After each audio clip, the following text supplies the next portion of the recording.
Olá, o programa Agricultura Alto Vale desta semana está começando e olha só que nós preparamos para você. Vamos mostrar que a Cravil realizou uma manhã de campo em Ituporanga para falar sobre as pragas na soja. A produção catarinense de trigo deve ser 38% maior nesta safra do que na anterior.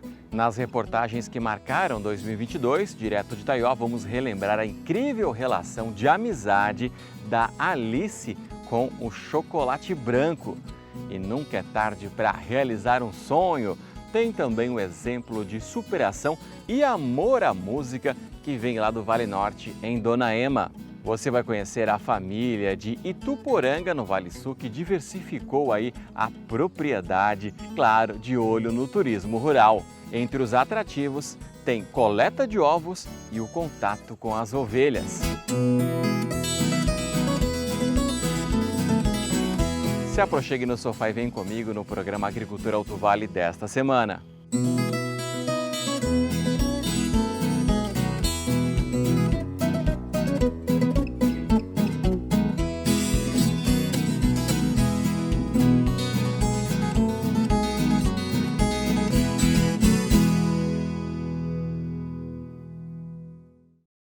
Olá, que bom encontrar você aqui na tela da RBA TV, você que acompanha o nosso programa Agricultura Alto Vale pelas redes sociais, pelo Facebook e aqui na tela da RBA TV. Muito obrigado pelo carinho da audiência. A Cravil realizou uma manhã de campo em Ituporanga para falar sobre o manejo de pragas na soja. A manhã de campo foi realizada na comunidade de Rio do Norte, em Ituporanga. O Juliano, que é professor no Rio Grande do Sul, veio até a região para falar sobre o manejo de pragas na cultura da soja. Sou de uma região de soja, né? Sou professor e trabalho com manejo de pragas. E essa é uma região tradicional aí de cebola, entre outros cultivos tabaco. E como a soja é um cultivo relativamente recente na região, o que eu estou trazendo é informações sobre manejo de pragas de soja. Então, os insetos aí da soja, que é um complexo importante no Brasil inteiro. Vou trazer, na verdade, informações a respeito disso para produtores que são relativamente novos nesse cultivo aí na região, tá? Então, temos um complexo grande de pragas e elas são extremamente importantes do ponto de vista de impacto na produtividade da cultura. O evento foi voltado para técnicos da Cravil e também agricultores que cultivam soja na região de Ituporanga. O evento ele tem o propósito de atualização quanto ao manejo de pragas. A cultura da soja na nossa região, ela agora já faz alguns anos que ela já é uma cultura cultivada, conhecida dos produtores, porém a dinâmica das pragas e os tipos de pragas que cada ano surgem vem se alterando, né? E o conhecimento, né, dos efeitos dessas pragas sobre a cultura, né, eles são diferentes. Então o evento ele busca antecipar, né, possíveis problemas causados por essas pragas. Então o treinamento da nossa equipe técnica e também a demonstração para os produtores visa isso, né, deixar alertado para possíveis novos problemas que em outras regiões já acontecem, né, para que o produtor ou o técnico, assim que identifica esses problemas, já consiga fazer as correções necessárias do seu manejo. O Juliano explica que entre as principais pragas que atingem a lavoura de soja na região está o percevejo. Isso vai depender muito da região, né? Mas nós temos aí pelo menos umas 15 espécies importantes em soja, divididas em alguns grupos, e o grupo principal hoje são os percevejos, são pelo menos 4 espécies importantes. A principal é o percevejo marrom, é o que mais demanda gasto do produtor hoje em termos de inseticidas no Brasil, né, na média do Brasil. Então essa seria a praga principal da cultura. É claro que isso é uma média Brasil, nós estamos aqui, temos uma região baixa, aqui em cima temos uma região mais alta e isso oscila muito. São pragas que normalmente se desenvolvem melhor em climas quentes. Mais quente, então a tendência pode ser que haja alguma alteração em termos de importância. Nós podemos ter aqui localmente um problema maior com trips, por exemplo, em vez de percevejo. Então essas oscilações são normais, dependendo do tipo e região e sequência também de cultivos que tem, que interfere também nas pragas da soja. O seu Balduino cultiva hoje pouco mais de 12 hectares de soja em Ituporanga. Ele participou da manhã de campo e falou da importância desse tipo de evento para os agricultores. Para o plantador de soja é uma coisa muito boa, útil, porque o agricultor chega a ver aqui as diferenças em termos até de produção e desenvolvimento, porque tem, tá, a gente está aprendendo com soja. E, apesar que eu já planto mais tempo soja, mas hoje a gente tem que dizer que está aprendendo ainda, para achar a melhor variedade que se adapta aqui. Afinal, ele sabe que mais produção é sinônimo de mais renda na propriedade. Está aprendendo e vai aprendendo ainda.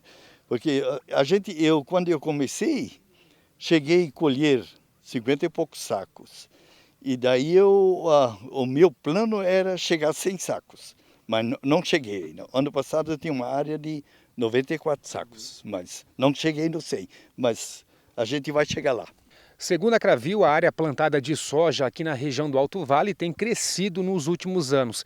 E é por isso que esse tipo de evento é tão importante, já que ele ajuda os agricultores a melhorarem ainda mais a produção. A região do Alto Vale, né, é uma região que, comparado com parte do país, relativamente nova, e a soja ela vem a cada ano ocupando novos espaços de cultivo, né?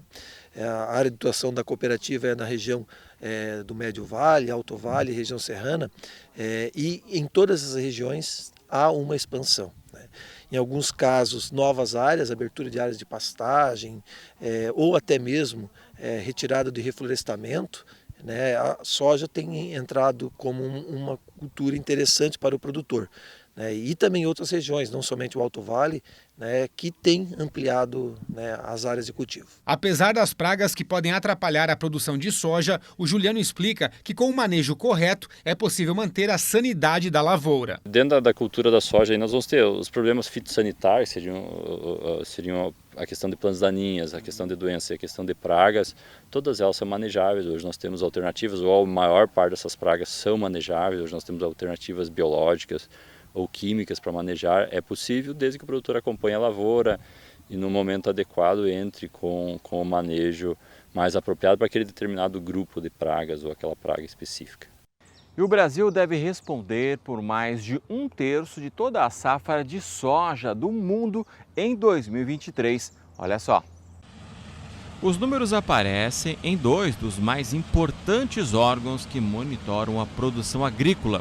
Isso corresponde a mais de 33 de cada 100 quilogramas do grão consumido neste ano no planeta. Pelas estimativas do Conselho Internacional de Grãos, por exemplo, o Brasil vai colher cerca de 125 milhões de toneladas de soja, enquanto a safra do mundo ficará em cerca de 350 milhões de toneladas em 2023. Deste modo, a produção do país corresponderia por volta de 35% da colheita mundial. Ao contrário do que ocorre em outros países, o Brasil consegue produzir 2 safras de soja por ano, graças ao clima tropical. E nas reportagens que marcaram 2022, qual o seu animal de estimação, hein? Muita gente tem gato, cachorro, coelho. Agora uma menina de Itaió, olha, ela foi além. Ela tem uma amizade aí da pesada com um touro. É só vendo para crer o que ela faz aí com o animal, olha só. Se o porte dele assusta, a docilidade é tão grande quanto o tamanho. E esse doce tem nome, chocolate branco. É o touro de estimação da Alice, filha de agricultores da localidade de Margem Esquerda, em Itaió. Isso mesmo, esse gigante de mais de 800 quilos é o companheiro inseparável da menina de 9 anos. Eles falam que eu sou louca, que eu tenho um bicho desse tamanho, daí eles têm um gato, um cachorro normal e eu tenho um touro. A amizade é intensa, viu? Os dois são tão apegados que a Alice pode ficar de pé sobre o animal, deitar em cima dele, que o touro nem se mexe. E quando reage, é para interagir com ela, como se estivesse retribuindo todo o carinho da menina. Essa conexão entre os dois surpreendeu a família. O pai, acostumado a lidar com o gado, nunca tinha visto nada parecido. O que eu vejo, o que eu sinto, é uma amizade que nem eu digo, quase que nem cachorro, né? Porque o que ele faz tudo para ela, não dá nem para acreditar, né? Que os dois é um amor com os outros que não só vendo para crer, né? Ela vai no lugar e senta, ele vem, senta, deita, aí eles começam a brincar e fazer a brincadeira entre os dois. Sinceramente, eu nunca cheguei a ver isso. A amizade entre os dois, a gente não sabe nem nem expressar, na verdade, né? Porque ela faz o que quer com ele. E ele deixa, ele é sentimental e ele faz pose para foto. Então os dois se dão super bem. Na verdade, ela diz que é o irmão boi que ela tem. Eu comprei ele quando ele era mais pequenininho, né? Que ele estava com seus 5, 6 meses de idade, né? E daí ele já era mais chucro. Ela foi tratando ele no meio dos outros, e ele foi chegando perto dela, foi indo. Começaram os dois a se alinhar, onde um ia, o outro ia atrás. Você nunca ficou com medo dele? Nunca. O touro é um tabapuã, raça conhecida pelo bom ganho de peso e pela mansidão, mas apesar de ele demonstrar tanto carinho com a Alice, os pais estão sempre atentos. E como é que fica o coração de mãe quando vê ela brincando com um gigante desse aí? Misericórdia, a mãe só não infartou até hoje porque o coração é muito bom. Dá medo? Dá muito medo. A gente não sabe, é um animal, não sabe o limite dele, né?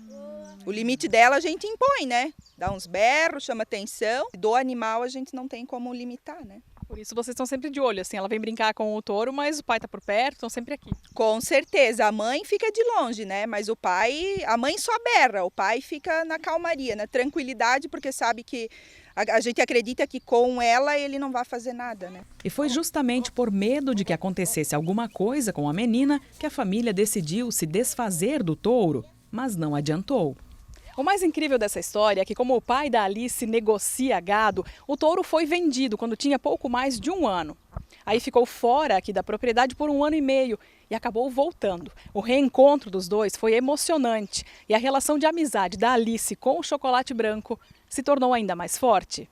Desafiada pelo pai quando o touro estava prestes a ser vendido pela 2ª vez, a garotinha conseguiu evitar a despedida. Eu disse, se é o chocolate branco, tu pede para ele deitar, como tu fazia. E ela pegou e falou, e não deu 2 minutos.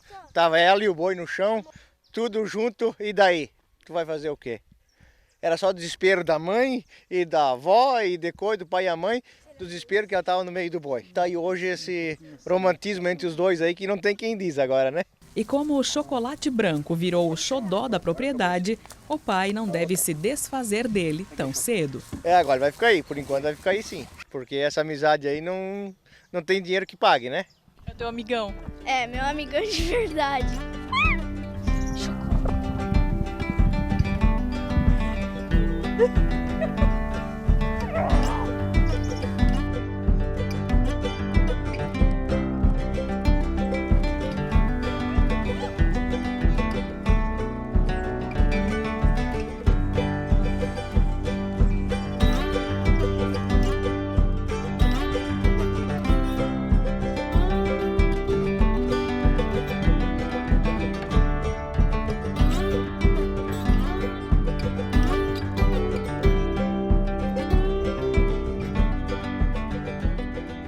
E a Prefeitura de Lontras está realizando a aplicação de BTI nos rios para o controle aí do borrachudo. A ação acontece aí desde o mês de dezembro e neste mês de janeiro continua no cronograma da Secretaria de Agricultura.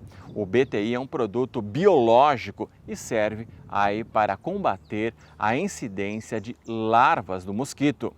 E a seguir tem o boletim agropecuário que destaca a produção catarinense de trigo, que deve ser 38% maior nesta safra. Não sai daí que a gente volta já já.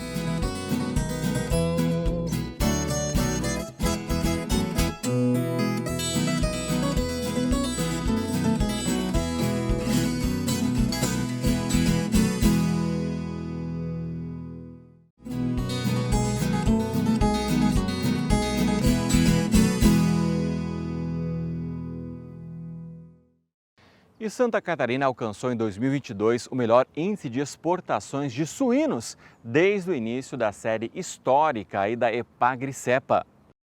Em 2022, Santa Catarina exportou 602 mil toneladas de carne suína, com um faturamento de 1 bilhão e 400 milhões de dólares, o que representa um novo recorde de exportações do estado, tanto em termos de quantidade como em valor. O principal destino da carne suína catarinense no ano passado foi a China, que sozinha respondeu por cerca de 49% de tudo que o estado embarcou. Apesar desses bons números do ano passado, quando a gente compara 2022 com 2021, verifica-se uma redução de pouco mais de 10% nos embarques para a China. E isso se deve principalmente pela recuperação da suinocultura chinesa depois de um período de 3 ou 4 anos sendo severamente afetada pela peste suína africana.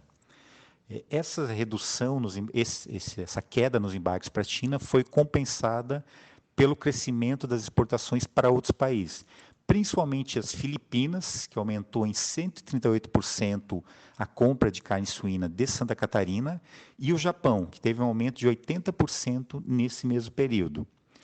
Para 2023, há uma expectativa bastante favorável de que o cenário internacional permaneça positivo para as exportações de carne suína, principalmente pela manutenção dos embarques para a China, que devem se manter estáveis ao longo do próximo ano. Também há a expectativa de que Filipinas e Japão registrem novos números positivos, embora com a menor intensidade do que foi observado em 2022. Então, esses dois países devem ampliar suas compras, mas não num ritmo tão intenso como foi observado no ano passado. E, além disso, espera-se que em 2023 comece os embarques, efetivamente, se iniciam os embarques de carne suína de Santa Catarina para o México e para o Canadá. São dois importantes países consumidores e que recentemente autorizaram a aquisição de carne suína brasileira, em especial de Santa Catarina. Então, todos esses fatores nos dão uma perspectiva favorável para 2023 no cenário internacional. E atenção, agricultor de Presidente Getúlio. As notas de produtor rural utilizadas até o dia 31 de dezembro de 2022, elas devem ser entregues na Exatoria Municipal até o dia 31 de janeiro, hein? O contrário resulta em bloqueio da entrega de novas notas por parte da Secretaria de Estado da Fazenda. Recado pessoal aí de Presidente Getúlio. E o Boletim Agropecuário de janeiro traz também a proximidade do final da colheita de cebola, que mantém o estado como o maior produtor da hortaliça no país, correspondendo por 30% do total. O documento revela ainda que a produção catarinense de trigo deve ser 38% maior nesta safra. A estimativa aponta para uma produção de 1,2 milhões de toneladas de arroz na safra 2022-2023 em Santa Catarina, um pequeno recuo de 1% em relação ao ciclo anterior. A produtividade deve ser de 8 mil quilos por hectare, uma redução de 0,71 em relação à safra passada, quando esteve acima da média. Destaque para o atraso no ciclo da cultura, provocado pelo prolongado período de frio. A Epagre estima que Santa Catarina acolha 59 mil toneladas de feijão na primeira safra 2022-2023. Esse número é 11% maior do que no ciclo anterior. O crescimento se apresenta apesar da redução esperada de 14% na área plantada.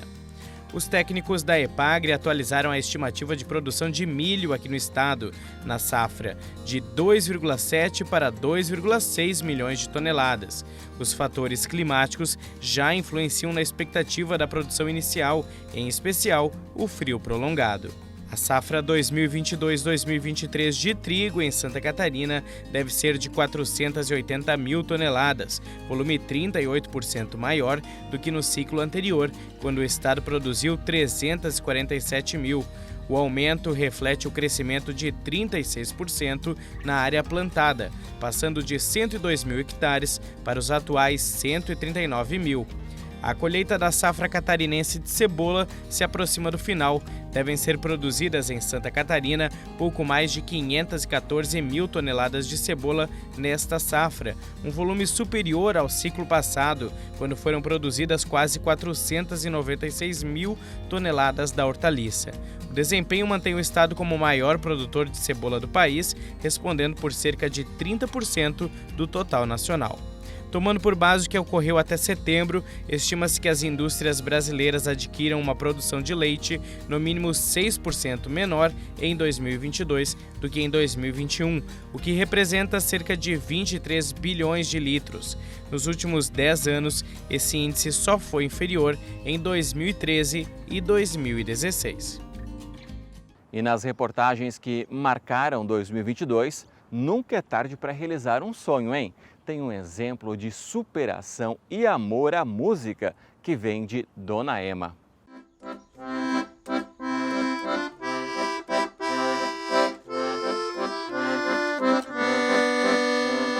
Se tem uma legenda que define bem essa imagem, é um sonho realizado. Na varanda de casa, em Nova Esperança, Dona Ema, o seu Kurt passa o tempo assim, tocando um instrumento que sempre quis aprender e só fez isso agora, aos 81 anos. Desde menino, ele admirava os músicos que tocavam no salão em frente à casa. Só atravessar a estrada e entrar lá no salão, né? Aí ficava lá, babando na frente dos músicos. Eu ficava admirando os músicos e com aquela vontade de tocar. Sim. Os anos passaram, ele formou a família e o sonho ficou adormecido. O seu Kurt trabalhou na indústria madeireira. Também teve restaurante por mais de 20 anos em Presidente Getúlio. Com tantos afazeres, era difícil encontrar tempo. Eu nunca tinha tempo, nunca tinha o dinheiro para comprar um acordeão também. E agora aposentei, né? Daí sobrou tempo, né? E ganhei uma gaita de presente, né? Daí ficou mais fácil, né? O acordeon que ele sempre quis tocar foi um presente da filha mais velha, que ele ganhou de aniversário em julho do ano passado. E aí o seu Kurt não perdeu tempo, viu? Em agosto ele passou a frequentar aulas no Centro de Cultura em Presidente Getúlio. Então, uma vez por semana, ele sai aqui de Dona Ema e vai até o município vizinho, em busca da tão sonhada formação. Não vejo chegar o dia, né, para ir. Gosto. Essa distância não atrapalha em nada. Não. E o começo dessa jornada foi bem desafiador. Foi difícil as primeiras aulas, assim, pensei, cara, isso é coisa para louco, eu vou aprender isso nunca. Mas em apenas 3 meses de aula que teve antes do recesso de fim de ano, ele já demonstra muita evolução. Em casa, toca 2 vezes por dia, pela manhã e à noitinha, para aperfeiçoar o que aprende no curso. E sempre acompanhado do cãozinho, Nico, que se acomoda bem pertinho para ficar ouvindo.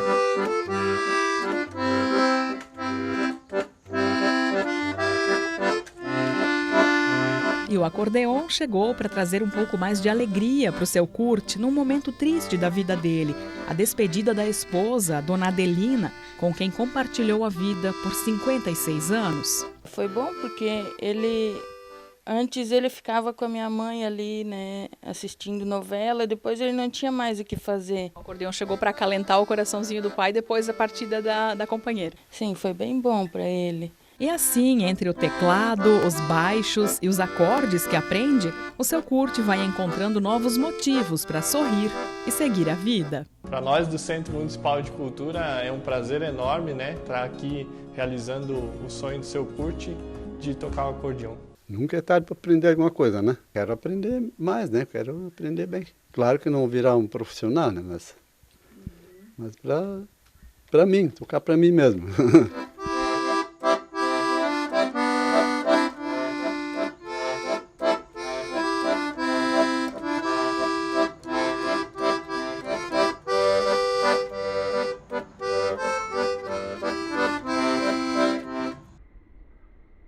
E daqui a pouco vamos mostrar a família de Ituporanga que diversificou a propriedade de olho no turismo rural.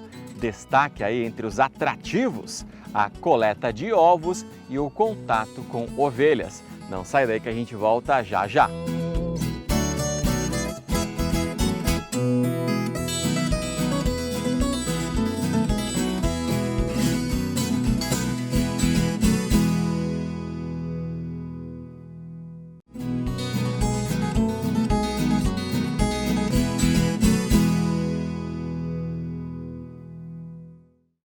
E para diversificar a propriedade e agregar renda ao trabalho do campo, uma família de Ituporanga decidiu abrir o sítio para o turismo rural. Os visitantes podem coletar ovos e tratar ovelhas durante o passeio. Um um lugar com sombra, água fresca e ar puro, ideal para quem quer fugir da rotina e buscar um pouco de tranquilidade. Este é o Sítio Becker, que está na rota do programa Caminhos do Campo, em Ituporanga. Fica na localidade de Ilha Grande Becker, a uns 20 quilômetros do centro. Aqui, o visitante pode conhecer as galinhas felizes. Elas são chamadas assim por viverem soltas, bem à vontade, com espaço para circular e alimentação balanceada. São 320 aves que se revezam num sistema de piquetes. Cada galinheiro é de 1 hectare, então sendo assim, 250 metros quadrados é cada piquete, né? Elas ficam ali a cada 3 meses, é feito o rotatório, né? A ração é feita aqui, a gente tem a produção de milho na propriedade e faz a ração mesmo aqui. Só é comprado farelo de soja, o que é realmente necessário para a postura, né? Mas o restante é tudo feito aqui. E com tantas galinhas, a produção de ovos fica entre 200 e 250 por dia. O turista pode vivenciar a experiência de coletá-los no galinheiro. Quem chega recebe uma cestinha para fazer isso. É uma das atrações do passeio. Os ovos também são vendidos na propriedade e tem boa procura. A gente entrega em mercados de Ituporanga, empresas que fazem salgados, até entrega para o pessoal que ele faz cesta e vai para Florianópolis. Investir no turismo rural foi uma opção para incrementar a renda da família que trabalha com produção de fumo e milho. A Stephanie, que pretende permanecer no campo, está otimista e foi assessorada pela turismóloga Fabiana Dickmann, da Amave, na preparação da propriedade. A ideia surgiu a partir da Fabiana Dickmann, né? E pela diversificação da propriedade. Como já tinha as galinhas, então a gente optou por ter mais uma entrada, né? Um outro atrativo aqui do Sítio Becker é essa interação com as ovelhas, em que o visitante pode chegar pertinho delas e tratá-las com milho e mamadeira quando tem filhotes. É diversão garantida não só para as crianças, mas para os adultos também. No perfil do Sítio Becker no Instagram é um registro mais lindo que o outro. Olha que graça essa ovelhinha! O pôr do sol aqui também é um espetáculo, por isso o sítio é chamado de Recanto do Sol Poente. As visitas são agendadas em grupos que percorrem esta e outras propriedades do roteiro. Também dá para colher frutas da estação no pomar, que tem diversas variedades. Como a Stephanie está na reta final da Faculdade de Turismo na Unidave, ainda tem muitas ideias para colocar em prática aqui, e os inúmeros cursos que fez a deixaram mais preparada para encarar o desafio. Eu fiz curso de jovens empreendedores pela Epagre, fiz o Empretec. Se for para voltar em tudo, eu acho que eu não lembro de todos. Bastante curso para se aperfeiçoar, assim, permanecer no campo capacitadas. Para continuar aqui.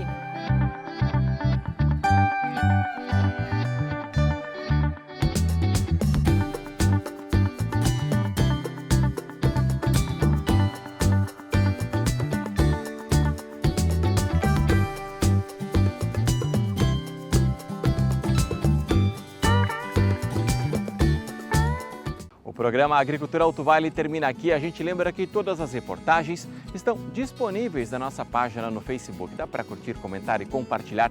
Não se esqueça, o programa completo também está no nosso portal www.rbatv.com.br. A gente se encontra na próxima semana. Um grande abraço para você e cuide-se bem!